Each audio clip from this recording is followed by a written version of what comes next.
tunawashukuru sana wenzetu hao kwa kuwezesha swala hili ya kuwapatia mafunzo watu wetu ili kuhakikisha chakula kinakuwa salama na bora zaidi.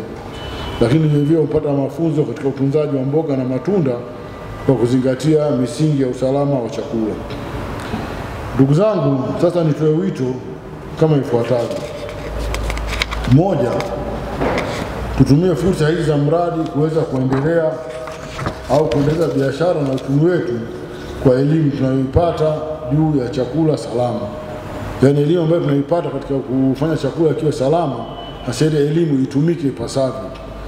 Tusio tunasoma tu au tunaelekeza, tunafundisha au tunafunika, tunarudi tulikozoea. Tunapopata mafunzo, yale mafunzo tuyatumie katika kuhakikisha chakula chetu kinakuwa chakula bora na kinakuwa chakula salama, ili tutengeneze taifa la watu wanaojitambua, watu ambao wanakuwa na uwezo wa kufikiri, watu ambao afya ya akili inakuwa iko sawa sawa.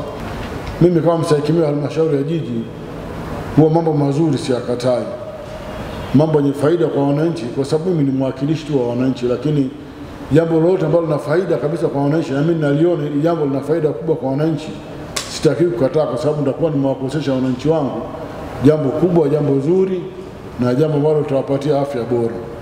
Mimi kama msaikimu naamini watendaji wangu wako hapa, yuko mchumi wangu pale Nziku, Maklina Nziku wako tunaitika, nao watakuja watanishauri, watanielekeza namna gani tufanye. Lakini naamini hili jambo litapita na litakwenda vizuri, kwa sababu nia yetu ni kumuona Mtanzania, kumuona Mwanambeya jiji anakuwa na afya bora, anaepukana na maradhi ambayo yanasababishwa na chakula kisichokuwa salama. Kwa mimi niwaombe tu tuendelee kushirikiana, tuwe pamoja na hilo. Katika njia za awali naamini kwamba hata kama kusaini, sitasaini leo wala kesho, bado kuna michakato ambayo itakuwa inaendelea. Mimi naamini kwamba hiyo michakato iendelee, lakini tushirikiane kwa kila hatua inayokwenda ili tuhakikishe kwamba jiji letu la Mbeya linakuwa salama, kwa hasa upande wa chakula, wananchi wanapata chakula kilichokuwa bora. Tunataka jiji la Mbeya liwe mfano. Haiwezekani leo Arusha wakaingia Mbeya tukasema sisi haiwezekani.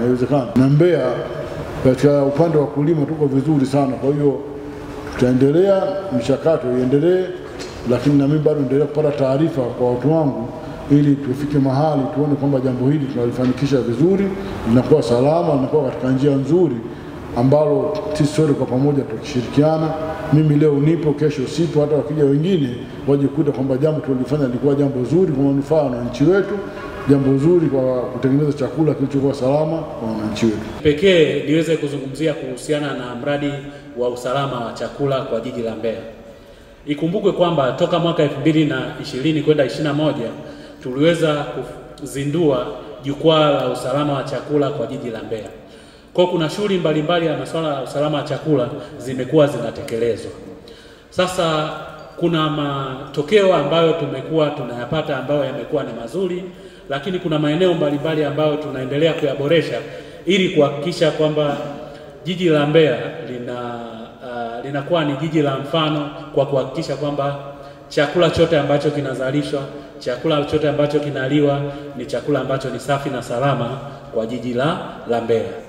Sasa ili kufanya hayo, kwa tumekuwa tunaangazia namna gani tunaweza tukasaidia upande wa wakulima kwa kuzalisha chakula ambacho ni safi na salama, kwa kuangazia upande wa usafirishaji, kuona na wao basi wanazingatia masuala ya usalama wa chakula.